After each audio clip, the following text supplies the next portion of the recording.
По повод празникот преподобен Евтими Велики, новост ја посети Битолската црква Света Недела. Присуствувавме на богослужбата.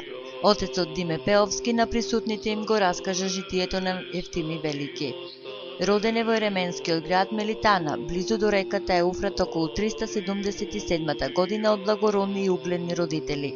Единет син роден по молитвите на мајка му Дионисија, која што имаше небесно видение за раѓањето на Евтими. Се подвизуваше од младоста најпрво во близина на својот роден град, а откако го посети Ерусалим во 29-та година од животот, остана во пустината меѓу Ерусалим и Ерихон, наречена Фара. Деновите и ноќите ги исполнуваше со молитва, внатрешно богомислие, созрецание и телесен подвиг. Околу него се собраа многубројни ученици, од кои некои станаа славни светители. По Божиот дар беше голем чудотворец, изгонуваше демони, лечеше од тешки болести, изведе вода во пустината, умножи лепи, пророкуваше. Монасите ги учеше на трудолюбие велејки: ако го јадете својот леб без труд, значи дека јадете тук труд. Кога некои помлади браќа сакаа да постат повеќе од другите, тој им забрани да доаѓаат на општата трпеза, за да не се погордеат заради својот поголем пост.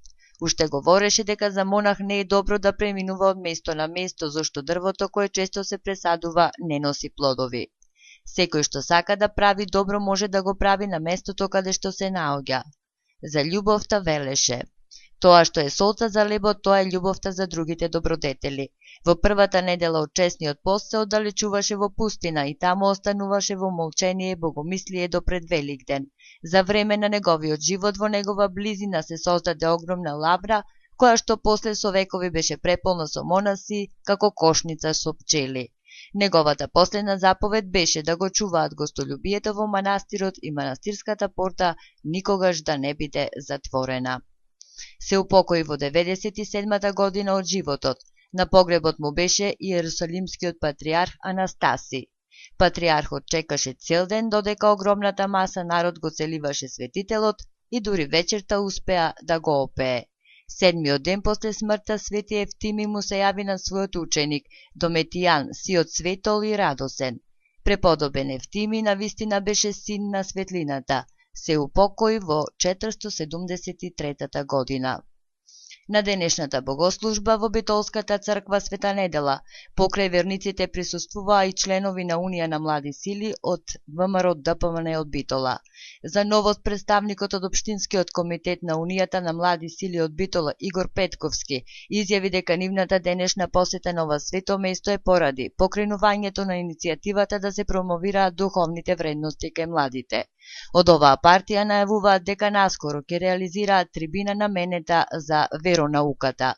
Воено Унија на млади сили при ВМРО ДПМН од Битола ги повикува граѓаните почесто да ги посетуваат храмовите во градот, во неделите да присуствуваат на богослужбите во нивните најблиски цркви.